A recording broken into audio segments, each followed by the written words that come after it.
Assalomu alaykum. Efirda kun xabarlari kanali. Irnoy agentligiga bergan intervyusida Eronning tashqi siyosat va milliy xavfsizlik bo'yicha qo'mita a'zosi Abulfazl Zafronovning xabar berishicha, agar Qo'shma Shtatlar yoki Isroil Eronga birinchi bo'lib o't ochishni boshlasa, Donald Tramp Amerika Qo'shma Shtatlarining so'nggi prezidentiga aylanishini aytib o'tgan. Bu gapdan so'ng shuni tushunish mumkinki, agarda Qo'shma Shtatlar yoki Isroil Eronga birinchi bo'lib o't ochsa, Eron Qo'shma Shtatlarni xaritadan o'chirib tashlashni va'da bergan. Vaziyat borgan sari og'irlashib bormoqda. Ikki davlat ham bir-biriga tahdid qilishni to'xtatmayapti. Hurmatli kanalimiz a'zolari, o'z fikringizni kommentariyada yozib qoldirishingiz mumkin va albatta bu biz uchun juda qiziqarli bo'ladi. Hurmatli do'stlar, kanalimizga obuna bo'ling, like tugmasini bosing, bizni kanalni qo'llab-quvvatlang.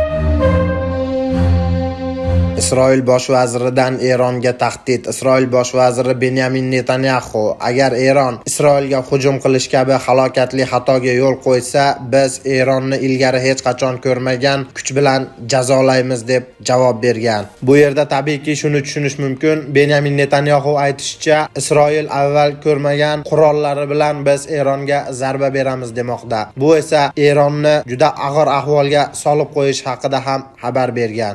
Eron rasmiylari ham bo'layotgan vaziyatlarga jimgina qarab turgani yo'q. Eron rasmiylarining xabar berishicha, Eronga AQSh yoki Isroil birinchi bo'lib zarba yo'llasa, Eronning javobi juda dahshatli va shafqatsiz bo'lishini xabar bermoqda. Vaziyatdan shuni ko'rishimiz mumkinki, kimda kim birinchi bo'lib o't ochishni boshlasa, ikkala taraf ham buni badali juda og'ir bo'lishi haqida xabar bermoqda. Tabiiyki Eronda ham yadroviy arsenallar juda kuchli bo'lib, Eronning tahdidi ham asosli deb o'ylayman. O'z fikrlaringizni kommentariyada qoldirishingizni so'raymiz. Bu shunchaki tahdidmi yoki urush bo'lishi mumkinmi?